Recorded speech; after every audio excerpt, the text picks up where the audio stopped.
Today, we're awarding badges, hanging out with some alpacas, and we're bringing the sun to Salford by getting into the carnival spirit. Expect incredible costumes, live music, and some delicious Caribbean food. Wow. Ooh, they smell amazing. Whoa.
To show in the Blue Peter Garden. Oh, it certainly is. And we are celebrating because this Sunday sees the start of the Notting Hill Carnival. And in case you hadn't realised, we're surrounded by some guests who know a thing or two about the event. It's the Mahogany Mass Band! Yes! Wow. Now, Nene, for anyone who doesn't know what Notting Hill Carnival is, can you tell us? It's a huge, big festival with so much beautiful colour, with dances, food, and it's just great. Beautiful, I can see it. It's amazing, amazing. Shireen, now, you're part of a mass band, but what does mass band mean? What's that mean? Mass is actually short for masquerade. So it dates back to the 1800s where slaves would dress up in their masters' elaborate clothing. But after slavery, slaves took it upon themselves to add colour, add bold vision, add design to come together with the African and European cultures to create what we call the foundation of Carnival. Wonderful. These costumes are all absolutely magnificent, which brings in Clary. Thank you so much for joining us. Hi. Everyone looks amazing. Well, thank you. Where did the inspiration for these costumes come from? Well, mass bands make costumes that tell stories. And these are last year's costumes. Yep. And we won Best Band. Of course you did. You look so good. Yeah, and they tell the story of the Windrush generation. Wonderful. Can you talk us through them, please? Yeah, sure. The first costume is called the Blitz, and it represents the damage that happened to Britain during World War II. Yep. And after the war, there was a huge lack of labour. And some Caribbean people responded to an advert to come to Britain because there was so much work that needed to be done. Wonderful. And the next section is the beautiful coral. Yeah. They represent the islands of the Caribbean. And we then have the beautiful Jamaica Queen. Oh my gosh. Because Amazing. most of the people who came from the island of Jamaica. Yeah. So we have the Jamaica Queen. Okay. That's lovely. And people who came to Britain. They came in ships, and the first ship was called the Empire Windrush, and that's what these costumes represent. Okay. This is where the term, the Windrush generation, comes from. Yeah. And the last section we have with us today is representing the fact that Caribbean people play a big part in all parts of British society today. And so these costumes with the Union Jacks and the transport system represent that input. I can't get over just how amazing everyone looks. Nahisi, what is your favourite part of the Notting Hill Carnival? I like the dancing and the music. When we're performing, I like to sing. Love that, love that. And I'm not going to lie, I am convinced I want to get involved. Neo, can I get involved, please? Sure you can. We have a costume just for you. Yes, I'm going to go and get involved. Lindsay, how are you getting on over there? Well, I've basically joined the Ebony Steel Band. This is sounding amazing in the sun. Siobhan, talk to me about these instruments. They're pretty cool. Yes, they are indeed. This is the steel pan, which was created in the 1930s in Trinidad and Tobago. They were created from oil drums, and they were hammered into different shapes to create different sounds. Ah, so that's how you get the different notes. Yes. We love a bit of... They've basically been recycled, haven't they? Which Yeah. we love on Blue Peter. I'm going to have a go in a sec, but first, how do you hold the sticks when you're playing? Well, you hold your sticks between your index finger and your thumb quite Okay. loosely. Yeah, it's kind of like that, the action, isn't it? Yes. Rather than smashing away. OK, so can I have a go at playing along with you guys? Yes, I'll show you. Is Is it easy? Yeah, it's easy. We'll see. OK, show me how it's done. So each of these notes make different sounds. So OK, I think I can remember those four. Shall I give it a go? yeah, So, so it's... yeah. Yes! I'm quite pleased. Can I join the band? Yeah, Should we put it sure. all together? I believe, and in fact I can see, that Richie's got into his costume. He's looking amazing. So let's put that all together and have a big party, shall we? Count us in.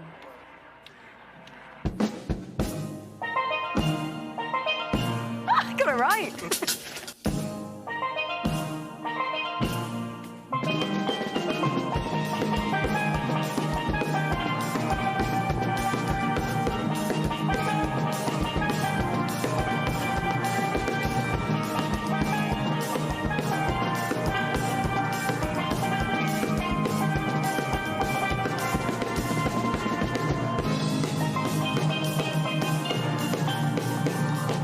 Thank you so much to the Ebony Steel Band and the Mahogany Mass Band as well. They've well and truly earned their blue badges.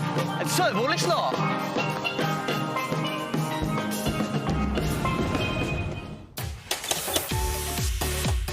So far this year, we've hand-delivered loads of Blue Peter badges directly to your front door. There you go.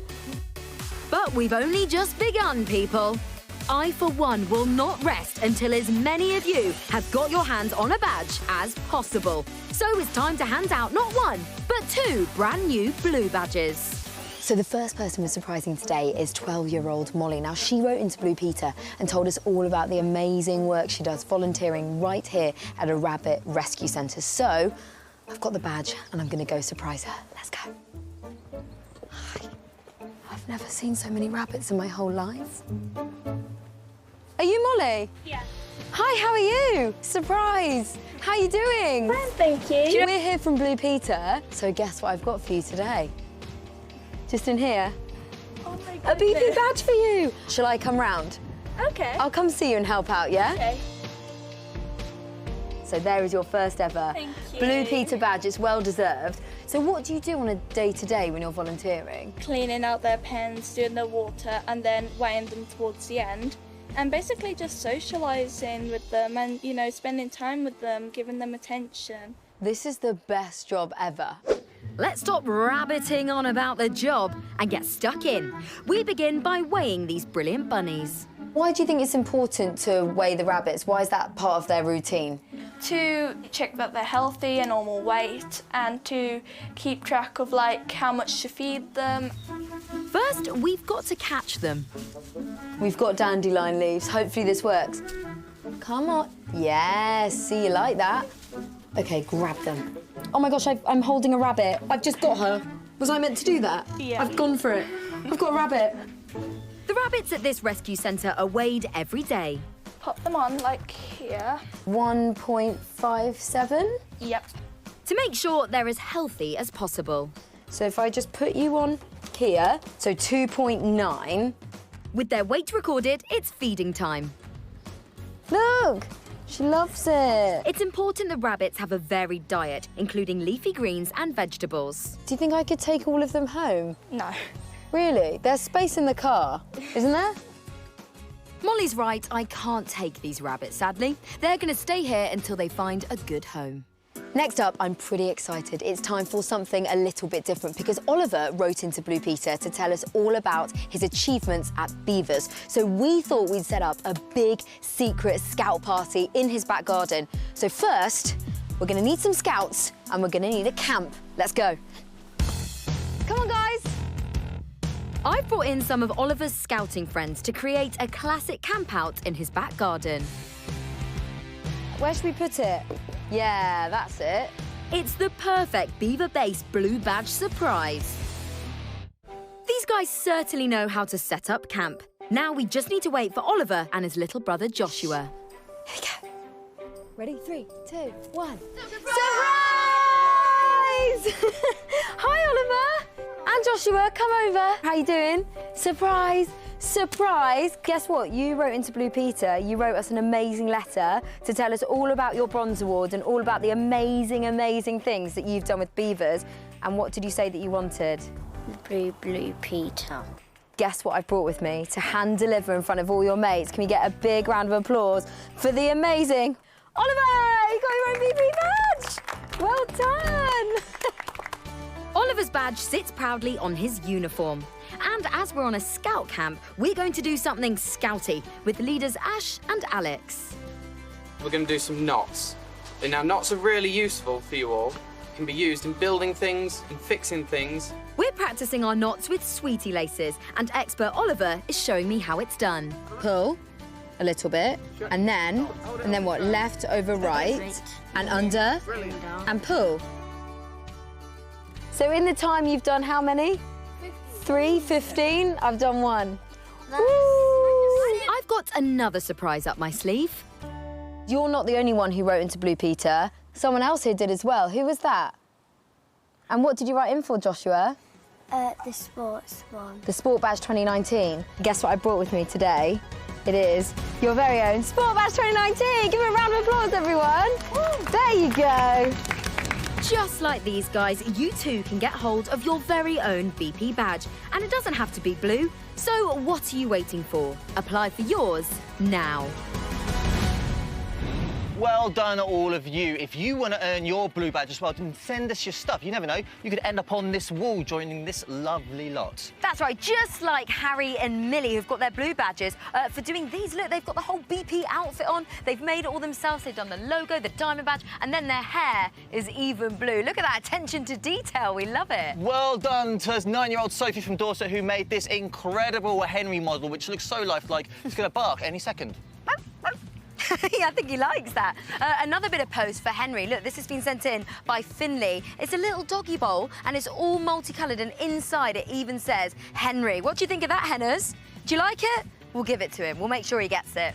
Keep your posts coming in to the usual address. You never know, you could earn a badge. There aren't just blue badges up for grabs. This year, we have got the 2019 Sport Badge right here, which is only available until the end of September. So get yourself involved. It looks so cool. This is definitely the summer to try out a new sport. Yes, it is. He's agreeing. All the details, of course, are on the Blue Peter website. And whilst you're there, there's all of this.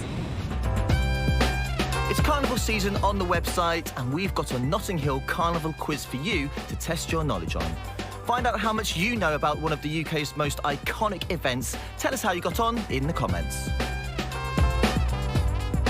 And if you want to be considered for Fan of the Month, all you've got to do is jump on Fan Club. Leave loads of comments, stay on topic, be nice to your fellow fan clubbers, and maybe you'll be picked as our next Fan of the Month.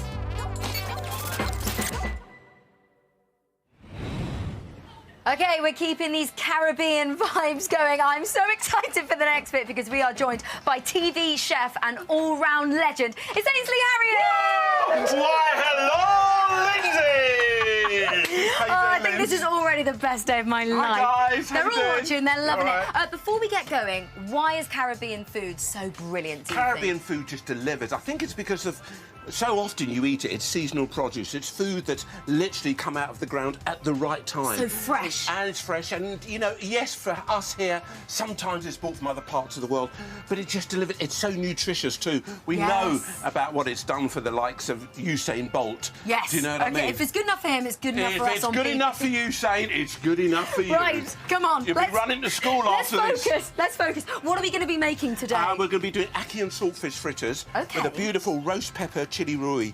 And it's just amazing. Oh, it's lovely.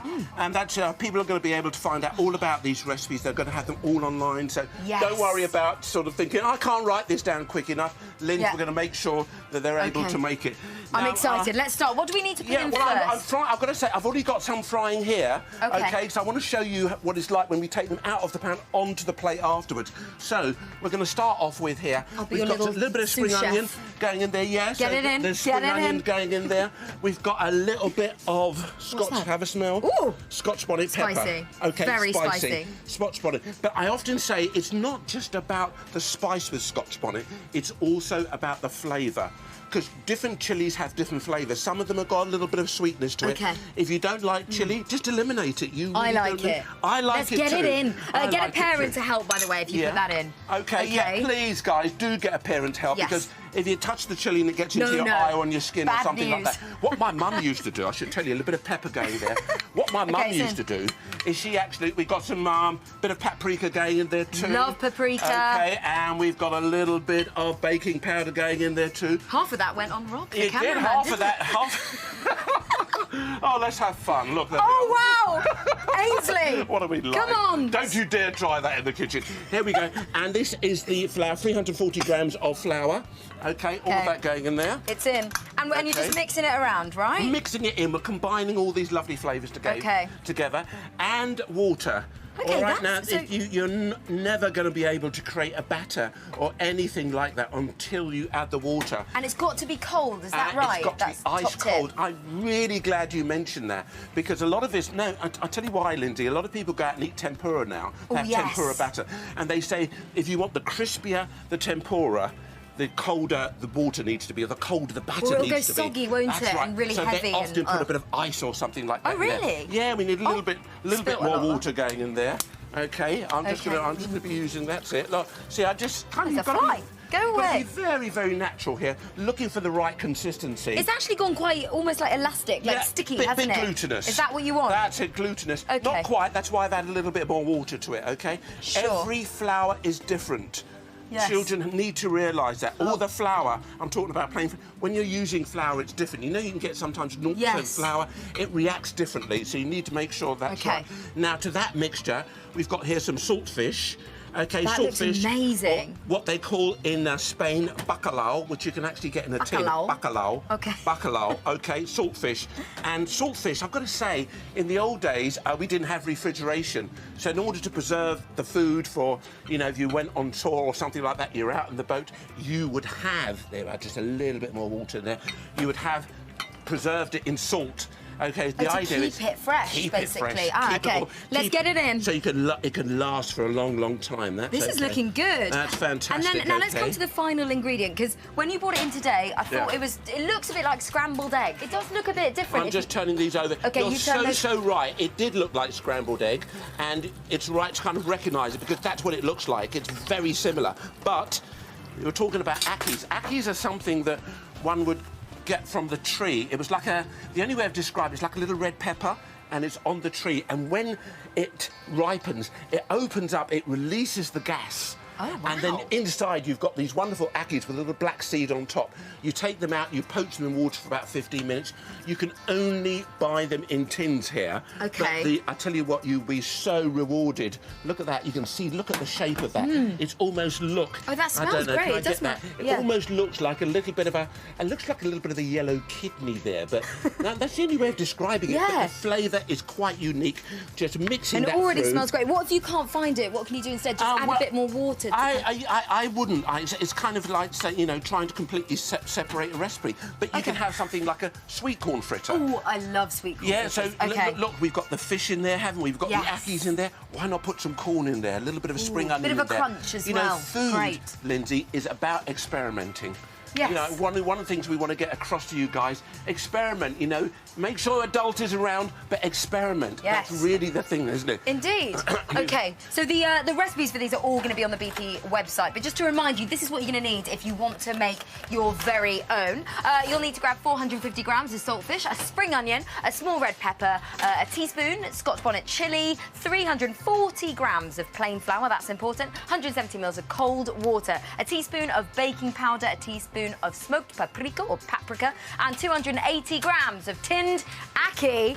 Oh, you should have my ackee and saltfish fritters with a little bit of the old chili roux. We're just going to drizzle that like that. It honestly smells incredible. We've got our little van here today and it smells amazing. How long have you fried them for? Oh, literally, you're talking about 2 or 3 minutes on each side, OK? Not long at all. And don't worry about this, guys. We're not going to let you forget how to make this. Just check it out on the website. Can I try one? Cool, pick it up, have a little bit of a nibble. they're hot, aren't they? I know, I'll just break a bit off. Try that. Oh, hello. Hello, flavour. That's amazing. While we eat, they're very hot. Yeah. Well, they're really hot. Just come out of the pan, Lindsay. I know, but they're really fresh. While we have things, why didn't you see the time that I got hands-on with some alpacas? They're amazing. I love it. Oh, yeah. Alpacas are a species of camelids that originate from South America.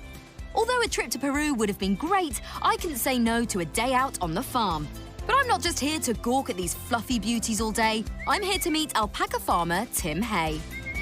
It's good to meet you. I basically feel like I'm in heaven because there's just alpacas everywhere. This is amazing. Why do you love them so much? Well, they're just such an amazing animal to be around. They're quiet, they're gentle, inquisitive. How many do you have here? Because every corner I turn on this farm, there's a load more alpacas. We fluctuate up and down, but around 300 is our number. And then in terms of today, what have I got to do to help you out? Well, as it turns out, your visits come just a couple of weeks before our national show. And our national show is the biggest show. There's over 600 alpacas up at Telford. We were wondering, my son and I, Oliver, were wondering whether you'd be interested in giving us a little bit of a hand to halter train one of the females.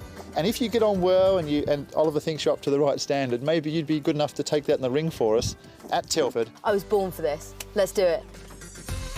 Time to meet this young alpaca expert, Ollie, to get some tips on how I must perform in the upcoming national competition. OK, so how does it all work? So you walk the alpaca one by one into the ring to see how they walk.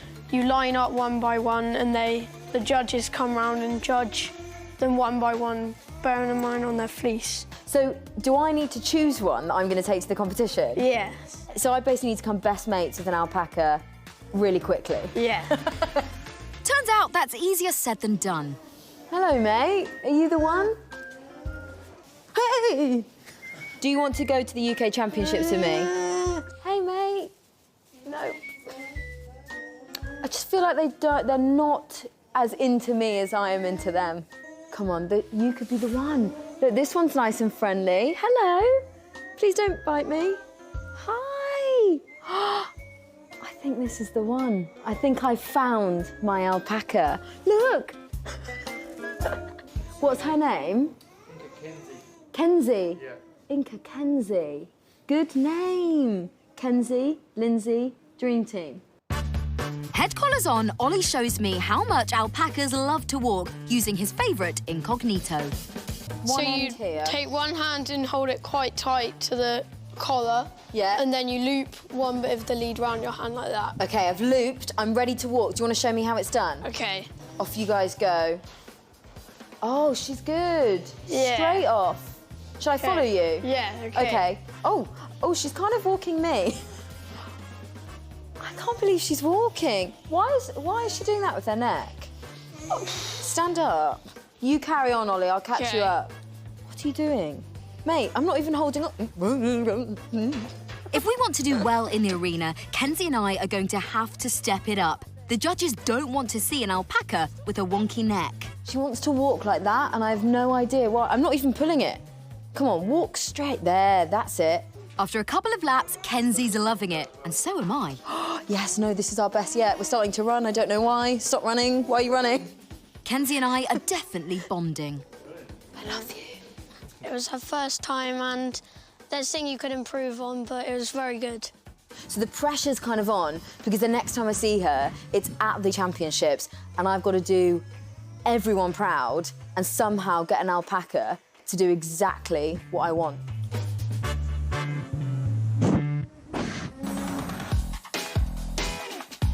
So I'm very excited. The day is finally here. It's the National Alpaca Show. And in just a few hours' time, Kenzie and I are going to be going out there and competing against some of the best alpacas in the country. All right, guys? Molly Gardner is the head judge at this prestigious show. And just before round one starts, we get the lowdown on how our alpacas will be judged. She needs to walk the alpaca into the ring, and she needs to then stand the alpaca so that I can see how straight its front legs are and whether it moves correctly. Then I'm going to check its mouth, and I will check the tail, and then I check the fleece. This is your highest level show in Britain, and the quality is very, very high, and so it's very competitive. OK, here we go. We're next in. You ready? As round one begins, it's clear I'm not the only one who's nervous. Come on. Well done. Seems to have a good kind of relationship with her. OK, judge isn't looking. Oh my gosh, we're on the big screen. Kenzie and Incognito will now be judged to see if they're good enough to make the grand final later on. Yeah. Teeth check time. Come on, Kenzie. Say cheese. Behave. The judges are really taking their time, inspecting every bit of Kenzie's fleece. Lindsay's doing a great job at the moment. She's got good control of it now. The judges are having a really nice look. I think that was good. But just how good? Looks like the judges have reached a decision on who's qualified from round one. Oh, hang on. What did... Oh, she's freaking out. There we go. There we go. Thank you very much. Cheers. What did we get? Oh my gosh, we're first. Oh my gosh, we're first. Classes. Oh, brilliant. And it's good news for Ollie and Incognito too, as they also get a first place rosette and secure a spot in the finals. Our alpaca adventure is about to step up a gear. Now we've got to go back out to be judged again against all the other winners. So this is for the ultimate crown. Back in the arena for the championship final of the National Alpaca Show. The judges seem to be extra critical this time round. Hold on to her. Kenzie has done so well, considering this is her first ever competition. Well done, Lindsay. Excellent job. Ollie. So, can Ollie or me do the unthinkable and take home the top prize? Feeling very nervous now. Where are they going? Where are they going? Oh my... Congratulations. Thank you. That is so funny. Thank you. Don't know anything about alpacas, and I'm stood here with an alpaca and an award at a championship. Yeah, I know. Amazingly, Kenzie and I have won. And it's great news for Ollie and Incognito too, being crowned champion in reserve. Well, considering a few days ago I knew nothing about alpacas, I'm now stood here with the other champion, Ollie. We went in and smashed it. How are you feeling? Yes, feeling good. I'm feeling really good. I'm going to go celebrate. This is absolutely amazing. Oh, I absolutely love Kenzie, and I'm sad to say it's nearly the end of our party today. Oh, gutted. I just want to wear this thing until the end of time. You can. You really suit it, Richie. Make sure you're watching next week. We're going to be having a look at some of the sports that you'll be doing to earn your 2019 sport badge. We'll see you there.